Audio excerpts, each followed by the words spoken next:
Bismillahirrahmanirrahim. Assalamualaikum warahmatullahi wabarakatuh. Alhamdulillah. Nahmaduhu subhanahu wa ta'ala hamdan. Yuwafi ni'amahu wa yukafi mazidah. Ya Rabbana lakal hamdu kama yanbaghi li jalali wajhika wa adhimi sultanika. Subhanaka la nuhsi thana'an 'alaika anta kama athnaita 'ala nafsik wa lakal hamdu wa lakal syukru 'ala dhalika. Allahumma salli wa sallim ala habibina sayyidina Muhammadin wa ala alihi wa ashabihi wa tabi'ina lahum ihsanin ila yaumiddin. Allahumma ya Rabbana allimna ta'wila wa faqihna fid din. A'inna ala fahmi kitabika wa ala al-amali bihi waj'alna ya Rabbana wa ahlana min ahlihi. Innaka anta ala kulli syai'in qadir. Rizukna ya Rabbana taubata qabla al-maut wa syahadata inda al-maut. Al-jannata ba'da al-maut amma ba'da. Saat kami cintai perindu, ridha Allah, pecinta baginda Nabi SAW, pecinta Al-Quran. Alhamdulillah kita bisa bergabung kembali untuk bersama-sama mentadaburi firman-firman Allah. Yang kita masih di surat An-Nur, ayat 33. A'udzubillahi minasyaitonirrajim. Bismillahirrahmanirrahim. Wal yasta'fifil ladzina la yajiduna nikaha hatta yughniyahumullahu min fadlih. Bagi yang tidak bisa menikah, ayat sebelumnya adalah himbauan kepada orang-orang yang mempunyai tanggung jawab di dalam naungannya terhadap orang-orang yang di bawah naungannya. Hendaknya berusaha untuk membantu mereka untuk bisa menikah.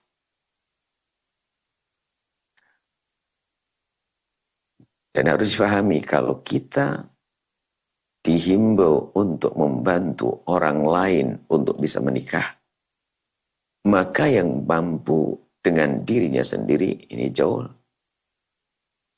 lebih dihimbau dong. Artinya, semula begini, hendaknya engkau menikah. Untuk apa? Untuk menghindari hal-hal yang sudah kita sebut di ayat-ayat sebelumnya. Agar terhindar dari berzinaan dan muqaddimah zina dan seterusnya. Maka di antaranya solusinya adalah ia menutup mata agar kita tidak berpandangan, kita tidak jelalatan ke sana kemari. Setelah itu adalah membuka pintu pernikahan. Akhirnya dirimu menikahlah engkau. Akan tapi mungkin ada orang yang berkata setelah itu, aku tidak mampu untuk menikah karena aku tidak punya bekal. Maka Allah merintahkan pada siapapun yang ada di kiri kanannya. Nikahkan mereka-mereka yang tidak punya. Nikahkan mereka-mereka yang ingin menikah dari orang-orang yang tidak punya pasangan. Wa ankihul ayyama minkum. Ini ayat sebelumnya. Akan tapi setelah itu, orang tidak mampu menikah dengan dirinya. Tidak punya biaya, tidak mau kemampuan dengan dirinya. Kemudian juga tidak ada yang membiayainya. Lalu apa yang hendaknya dilakukan? Ini ayat menjawab. Wal yasta'fif. Yasta'fif itu adalah berusaha untuk mencari satu sifat namanya iffah. Iffah itu menghindar dari kekejian syahwat zina tadi. Maka kalau memang engkau belum bisa menikah dan ternyata juga belum ada orang yang membantumu untuk menikah, maka kalau yang dulu disebutkan hindari sebab-sebab pandangan dan sebagainya, ini pengukuhan lagi istifaf itu. Carilah sebab agar engkau terhindar dari zina. Hindari hal-hal yang membangkitkan syahwatmu.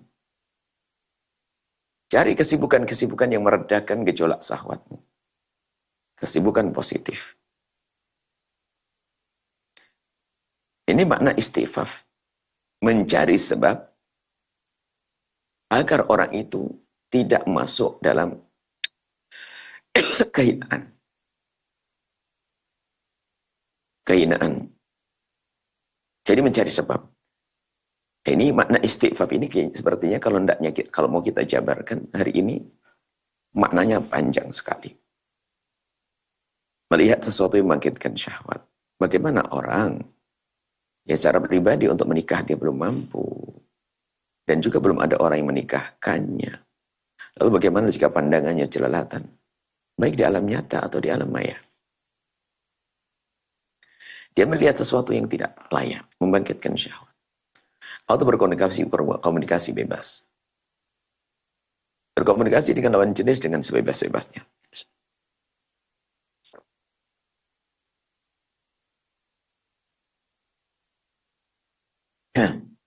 Nah, obrolannya dengan orang selalu obrolan membangkitkan syahwat. Itu bukan istighfar. Dan kalimat-kalimat yang serupa juga ada di dalam Al-Quran tentang perzinaan itu. Allah melarang kita adalah wala taqrabuz zina. Jangan engkau mendekati zina. Tidak langsung mengatakan wala taznu. Jangan kalian berzina, tidak wala taqrabuz zina. Jangan kau dekati zina. Ya kalau mendekat saja tidak boleh, zina tentu sangat tidak boleh. Akhirnya mana wala taqrabu ini? Hindari hal-hal yang menjadi sebab kamu terjerumus di dalam zina. Dan karena urusannya bangkitnya syahwat, maka diantaranya nanti diajarkan. Ada dalam hadis Nabi disebutkan juga. Tidak cukup ghaddul basar, menjaga mata yang telah disebut dalam Al-Quran. Akan tapi kita harus lebih faham lagi bahwasanya ada beberapa cara yang disebutkan Nabi diisyaratkan oleh Allah. Agar tidak terjerumus dalam syahwat yang haram. Menjaga, menghindarkan diri kita dari sebab-sebab bangkitnya syahwat. Wala taqrabuz zina, jangan engkau mendekati zina. Ini makna. Istighfar itu yaitu wala taqrabuz zina. Kalau sudah nggak mampu untuk menikah, nggak ada bekal, nggak ada orang yang menikahkannya, ya batas diri, tahu diri dong. Jangan engkau bangkitkan syahwatmu dengan apa yang disaksikan di alam maya, dari handphone dan seterusnya. Itu kan kedunguan, sebuah kebodohan. Kalau sederhananya kita lagi berpuasa kan tidak boleh minum di siang hari, ya jangan kita megang-megang es lah. Ngaduk-ngaduk es sirup itu kan tambah pengen. Bisa jadi nanti kebobolan kita nyium pada akhirnya. Mencium atau mencicipi. Dan begitu juga urusan zina. Istighfar pada mencari iffah. Maka ambil sebab-sebab agar kita tidak terjerumus dalam zina. Menghindari dari hal-hal membangkitkan syahwat. Termasuk nanti Nabi mengajarkan wa'alaihi bisyam fa'innahu lahu wija. Man istata'a minkumul ba'ah. Barang siapa yang mampu untuk menikah, menikahlah. Falyatazawwaj. Fa'innahu ahsanul farj. Itu lebih mudah untuk menjaga tentang kehormatannya. Kalau ternyata tidak mampu, Nabi mengajarkan fa'aifis saum. Hendaknya dia berpuasa. Berpuasa. Karena agar kalau sudah berpuasa itu, mohon maaf, dia merasa dalam ibadah kepada Allah. Selagi dia ingin menjaga puasanya, dia akan menjaga zinanya. Jangan kalau sampai melakukan zina laki dengan perempuan, mengeluarkan mani dengan tangannya sendiri saja, membatalkan puasa akan dihindari, termasuk menghindari sebab-sebab terjerumus. Sehingga dengan berpuasa, karena puasa itu menjaga, kalau puasanya benar. Termasuk puasa ini salah satu cara agar kita menjadi afif, terjauh dari kehinaan zina, berpuasa mereda gejolak syahwat. Dan mungkin ada orang yang berkata bahwasanya, saya sudah berpuasa tapi kenapa gejolak syahwat saja? Gejolak syahwat saya kok masih bergolak. Susah dihentikan. Syahwat ada dua, ada syahwat yang tiba-tiba datang kepada Anda. Dan ada syahwat yang diundang. Karena setiap dari Nabi itu pasti benar, nggak akan salah. Kalau syahwat yang datang kepada kita itu syahwat yang tiba-tiba datang, maka begitu mudah untuk kita tepis. Kita berzikir, kita baca Al-Quran, kita melakukan ibadah akan hilang. Karena itu syahwat yang tiba-tiba datang pada kita. Akan tapi yang bertanya tadi, saya berpuasa kok masih saja bangkit syahwat bergolak. Ya, karena itu bukan syahwat yang tiba-tiba datang kepada kita. Akan tapi itu syahwat yang kita undang. Bagaimana kita mengundang syahwat, kita akan mengusirnya. Kita mengundang dengan mengintip, kita melihat. Itu kan mengundang syahwat. Setelah itu dia berkata, kenapa syahwat itu tidak pergi-pergi? Bagaimana dia akan pergi, engkau yang mengundangnya. Kau undang deh syahwat itu melalui handphonemu, kau undang syahwat itu dengan matamu yang jelalatan, kau undang syahwatmu dengan komunikasimu. Setelah itu kita bicara akan mengusir syahwat. Ya bohong. Sampai kapan? Hatta yughniyahumullah, sampai mampu. Sampai mampu untuk bisa menikah. Min fadlih, dengan karunia Allah Subhanahu wa taala. Hanya nanti di sisi lain memang untuk memudahkan pernikahan itu juga harus dibahas. Dan kemarin sudah kita bahas. Jangan bersulit urusan pernikahan, ya hamba Allah. Pintu halal harus dibuka. Sebab kalau pintu halal tidak dibuka, maka khawatir pintu haram yang terbuka. Baik. Maka ayo kita mencari sebab ifah, istifaf, menghindar dari pandangan-pandangan yang tidak benar. Berpuasa. Dan seterusnya. Walladzina yabtaghuna al-kitaba mimma malakat aymanukum fakatibuhum in alimtum fihim khair. Ini seolah-olah pembahasan yang lain, akan tapi pembahasan yang ada hubungannya dengan hendaknya kita itu senang berbuat baik kepada siapapun. Pertama, menikahkan orang, disambungkan dengan kebaikan. Walladzina yabtaghuna al-kitaba. Nah, dari budak-budak itu kok ternyata dia merindukan kemerdekaan. Agar merdeka, Alkitab merdeka dengan cara membayar. Jadi ini pendidikan bagi yang menolong. Anda mau menolong bisa saja 100% menikahkan dia. Kalau Anda tidak mampu 100%, ya 80% deh. Kalau mampu 80%, ya 60% deh. Nggak mau 50% deh. Yang penting jangan sampai tidak. Nah, ini ada orang tidak mampu membantu seseorang. Artinya apa? Kalau saya punya budak untuk saya memperdekakan, atau saya izinkan untuk menikah, atau bagaimana? Tentu akan terganggu nanti urusan saya. Memerdekakan budak berarti kehilangan budak. Karena budak itu ada harganya, ada nilainya. Dan harganya mahal budak, zaman dulu. Kalau aku merdekakan budak, berarti aku telah kehilangan budak. Maka dari itu, oke. Jika memang dirimu tidak mampu melakukan kebaikan yang nomor 1, martabah ula, derajat pertama, derajat tertinggi, tapi jangan tidak melakukan derajat bawahnya. Ini berbuat baik ya. Selagi bisa nomor 1, nomor 1. Kalau engkau bisa menikahkan, nikahkan. Memerdekakan budak, merdekakan budak. Kalau Anda tidak mampu menikahkan seseorang yang di bawah naungan kita, ya mungkin minta bantuan pada orang. Separuh dari saya, separuh yang lainnya. Oke. Artinya berpikir kita untuk berbuat baik. Dan di sini, jika engkau tidak mampu memerdekakan budakmu, ya jangan sampai kamu tidak punya kebaikan sama sekali. Nah, jika budakmu itu mau membayar, menebus dirinya, mukadabah itu memerdekakan budak dengan catatan sang budak bekerja, diizinkan bekerja untuk membayar. Artinya seorang tuan ini memerdekakan sekaligus tapi tidak kehilangan hartanya. Misalnya budak ini harganya adalah 100 juta. Kalau saya merdekakan, saya kehilangan 100 juta. Tapi saya ingin memerdekakan dia tapi dengan cara mukatabah. Dia wajib membayar. Tolong tebus dirimu, aku izinkan kau bekerja, ini aku fasilitas kerja, ini kerjaanmu, dan dia akan dihitung kerjaanmu itu. Sehingga nanti kalau sudah kamu bisa membayar sampai 50 juta, kamu merdeka. Nah, minimal dia membayar 50 juta, separuhnya nggak perlu lagi, sudah merdeka dia.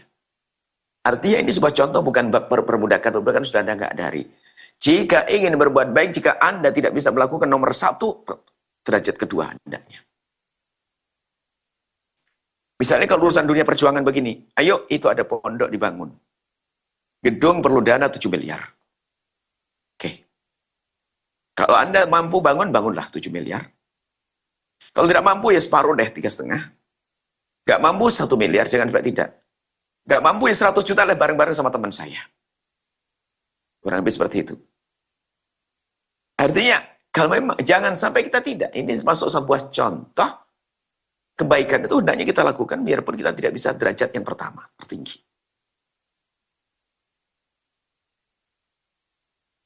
Termasuk misalnya ada sebuah program di lembaga kebaikan, lembaga pesantren. Ada perlu bangunan, harganya 3 miliar. Maka ada pilihan opsi untuk berjuang di sini.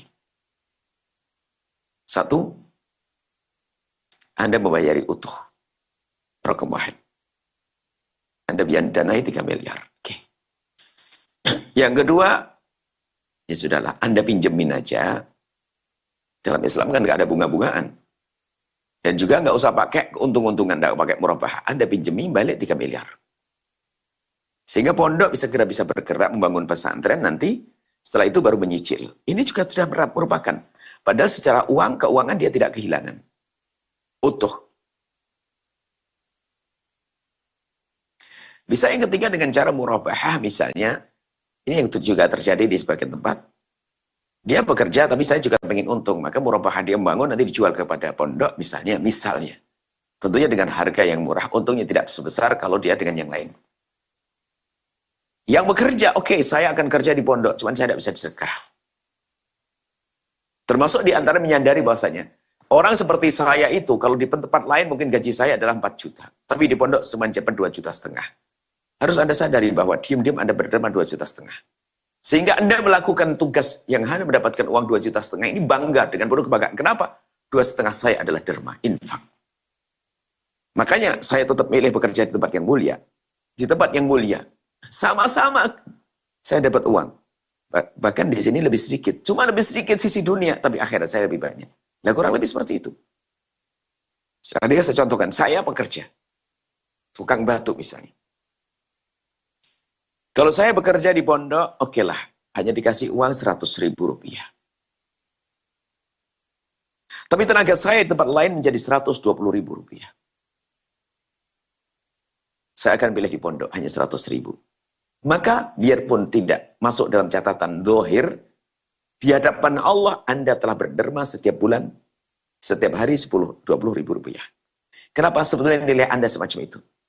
Tapi yang Anda ambil berapa? Cuma 100.000 rupiah.